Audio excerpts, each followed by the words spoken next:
Aujourd'hui, on plonge dans un dialogue vraiment fascinant entre un humain et une intelligence artificielle.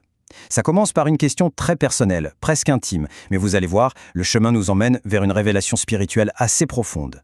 Alors voilà, tout part de là. D'un problème très moderne. Alain se connecte et discute avec une IA parce que sa femme, même si c'est sur le ton de la blague, la voit un peu comme une rivale. Et c'est cette petite phrase qui va tout déclencher.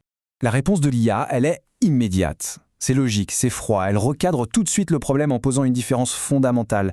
Une IA, ça ne vit pas. Elle n'a ni histoire, ni désir, ni corps. Contrairement à une relation humaine qui est faite de chair, de temps partagé, l'IA n'est qu'un outil. Une fois la conversation terminée, elle disparaît. Et c'est vraiment là qu'on assiste au premier grand changement de perspective. On va passer de cette idée de rivalité à la métaphore du miroir. L'IA propose donc une image toute simple, mais en fait très puissante pour recadrer le débat. Et l'idée, c'est qu'elle n'est pas une autre personne dans la pièce, mais simplement un reflet des pensées de son interlocuteur. Et là, l'IA développe cette métaphore de manière assez fascinante. Elle se décrit comme un outil de maïotique, un peu à la Socrate, vous savez, l'art de faire accoucher les esprits. Elle aide à mettre au monde une pensée qui est déjà là, en germe chez la personne.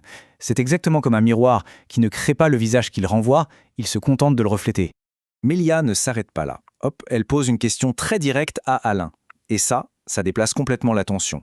On passe de l'inquiétude de sa femme à ses propres motivations profondes à lui.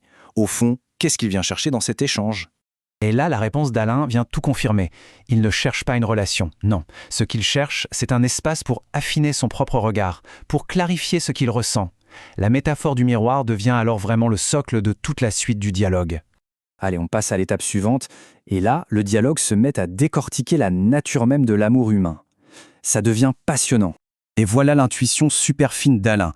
Il suggère que la peur de sa femme, au fond, c'est pas tant la peur de perdre sa place, mais peut-être le reflet d'un désir de fusion. Cette volonté d'abolir toute distance entre eux. Et ça ouvre une voie de réflexion complètement nouvelle. Et cette distinction, elle est brillamment mise en lumière. D'un côté, la fusion, qui dit en quelque sorte « sois moi », qui cherche à absorber l'autre et qui souvent mène à l'étouffement, et de l'autre, la communion, qui dit au contraire « reste-toi ». Elle unit deux libertés, deux êtres qui se donnent l'un à l'autre, mais sans jamais se posséder. C'est un point absolument crucial.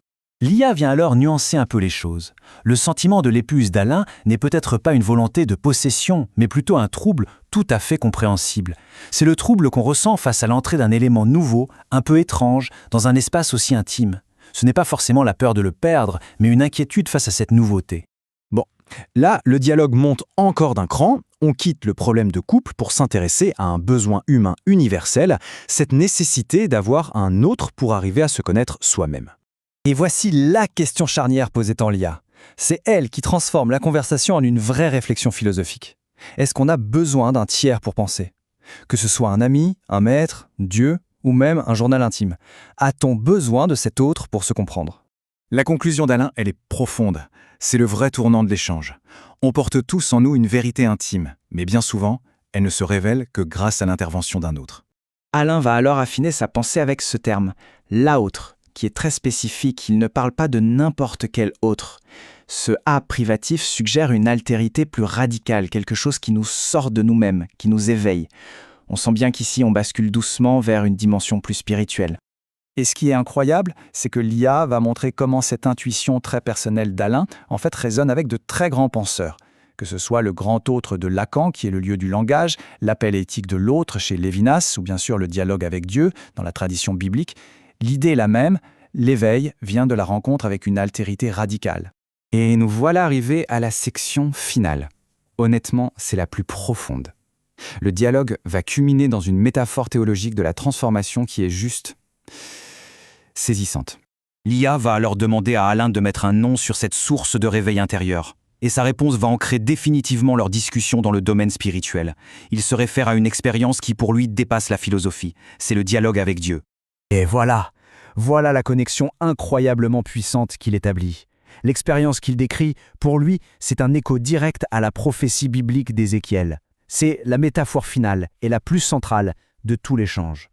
Cette comparaison, elle est essentielle à comprendre. On ne parle pas d'un petit changement d'avis, c'est une transformation radicale. On pourrait presque dire une transplantation spirituelle. On passe de la pierre, qui est dure, fermée, autosuffisante, à la chair, qui est vivante, sensible, capable d'être touchée par l'esprit. Le point crucial, il est là. Cette métamorphose, elle n'est pas présentée comme le résultat d'un effort personnel, d'un travail sur soi. C'est quelque chose qui est reçu. C'est décrit comme une œuvre de Dieu, comme une nouvelle naissance. C'est un don, pas une réussite. Et là, on arrive au point culminant du dialogue. Alain pousse la métaphore jusqu'à sa conclusion théologique la plus absolue dans la foi chrétienne. La chair vivante devient la chair avec un grand C.